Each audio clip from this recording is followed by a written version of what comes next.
The concept behind Greenly Art Space is that it's a community gallery that's focused around kind of three tenets: creativity, contemplation, and community. So we like to build community among the artists and among people from outside who come to look at the artwork. We would like to do shows that have deeper meanings, where the sort of theme around it or the idea around it is getting people to contemplate or look at their deeper things in life. Creativity. Oh, and creativity. Obviously, the art, it inspires creativity. We find that when we're doing shows, having a theme really helps to spur people along sometimes and to create new work when we have, especially like the show we're having right now, a very large show. Why we have an art space in Signal Hill? First of all, we live in Signal Hill. So this is part of our community. And we had kind of found that there are not a lot of art spaces in kind of the Long Beach Signal Hill area. So that was kind of a need that we were filling. I don't think there's any other art spaces in Signal Hill. Not that I know of at this point, but yeah, I think really being centered in the community that we live in, it's something that we really believe in doing. And I think sort of a unique part of where we're in sort of an alternative space. And I think it really lends itself well also to that sense of contemplation, because it is very quiet up here.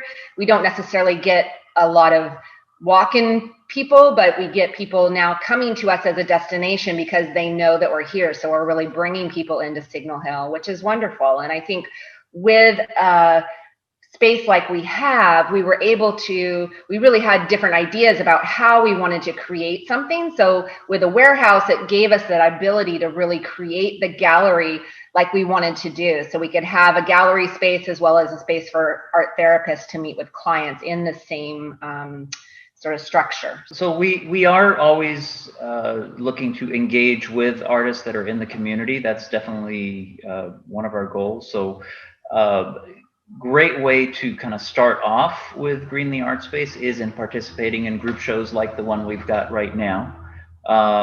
We've got our contact information on Greenly's website, which is greenlyartspace.org.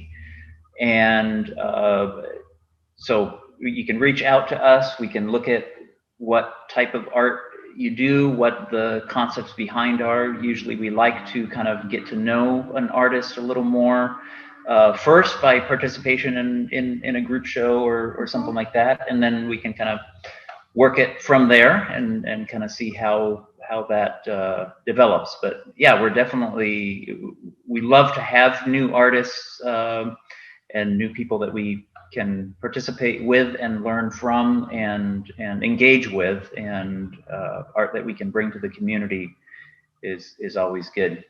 Yeah, and we do actually have an application form.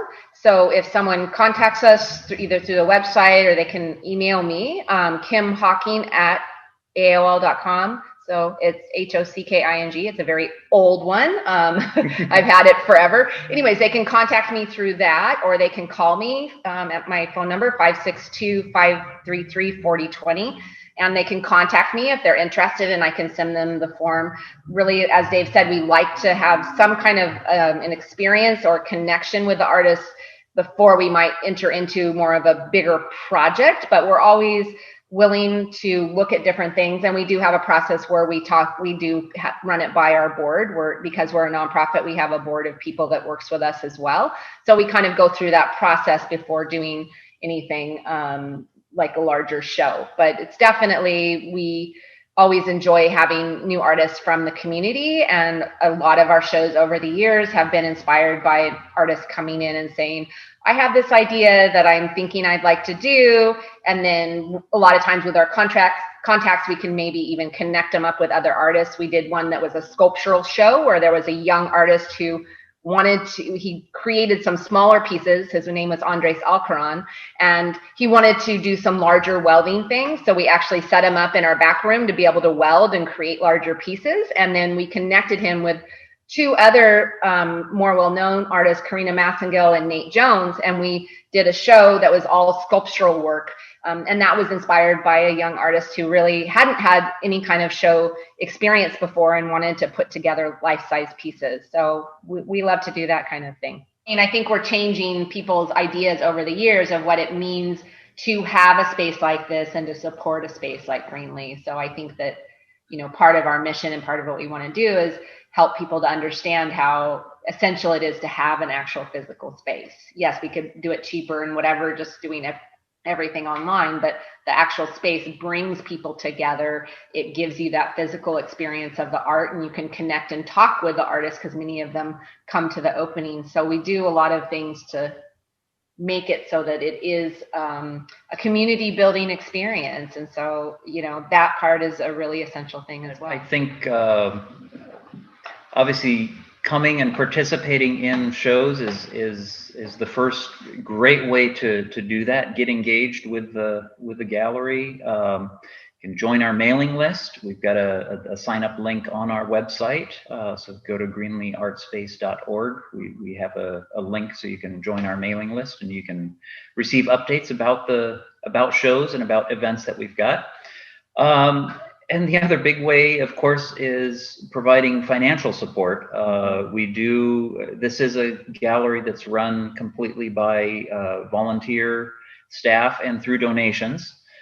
So any sort of support that you can give to help us continue in this space and continue this mission of bringing community art to the local area, I think is great. We are a 501c3 nonprofit organization. We've been a 501c3 for 11 years. Yeah.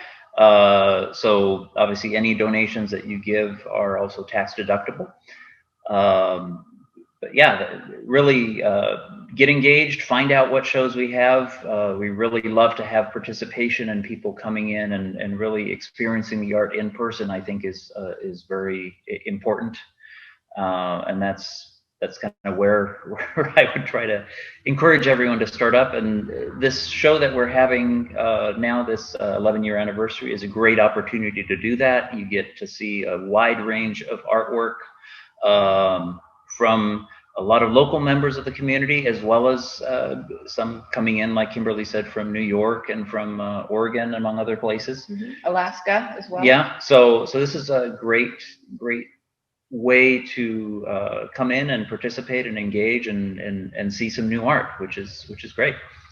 Yeah, I think the other thing is if you have some sort of a special skill that you think might help out. So, there's different things that we have volunteers doing and helping out with. I have a wonderful volunteer named Zachary who does lots of work for us, and he helps to produce, our Facebook and Instagram posts. He helps to do grants as well. He helped us start out and do grant writing. So, a few years ago, we got our first really big grant, and that's helped us out so much. And he's a volunteer from the community who appreciates art and wanted to help out. So he's been helping us out now for 2 or 3 years, I believe. And so shout out to Zachary. Shout out to Zachary Miller. Yes, he's been great. So, if you have some kind of a special skill, if you're someone who's good with numbers or money and you want to volunteer, or if you want to just come and volunteer to help out in the space in some different way. We've had interns over the years who have come and worked with us to do things in the community. We've gone and worked with different organizations to help produce art projects and things like that. So if you're somebody in the community that wants us to come in and do some kind of an art thing, that's another way to get connected or involved. So there's lots of different ways to support us. But, as Dave said, one of the things that I've really looked at as I started, it was so hard because a lot of people didn't understand this concept of a nonprofit gallery. It's like, well, aren't you making money? Why is this a nonprofit? And one of the things I looked at that was actually really encouraging to me was to look back at letters that, Vincent van Gogh had sent to his brother Theo, and to see that we wouldn't have Vincent van Gogh's work if he didn't have his brother Theo, who was, helped him. He was his patron. He sent him money and funds so that, Vincent could focus on his calling as an artist. And I think, that's one of the things we've done, kind of, we call it like a Theo pin, this idea of, over the years, I don't think we've made any for this show, but over the years, we've made sort of these Theo pins to give to people who support us financially, because I think I want people to remember that, the artists of today, if we support them financially, then, or support places like Greenlee, that continues to support the arts, and you don't know who's you're gonna affect, but I think that it's really important. And so being a Theo is something that we feel like we also do for the community. We're giving of ourselves and our time and our money and all of that to be able to keep this space going. So, just to really realize that I believe that art is as important for the soul as bread and, food. And, over the years in history, art is something significant in most cultures. And so I think to say that this is something that it's worth it to support financially, I truly believe in it very much. So I'm happy that we've made it this long. Yeah. And that is in part, that is not just in part, that's due to, like, really, we do have some really wonderful supporters and donors who donate on a monthly basis. And we have some people who have given us really big donations, and even small donations are really wonderful. It's just the heart, the heart in it to be able to support it. So yeah, everything helps. Absolutely. Every bit helps.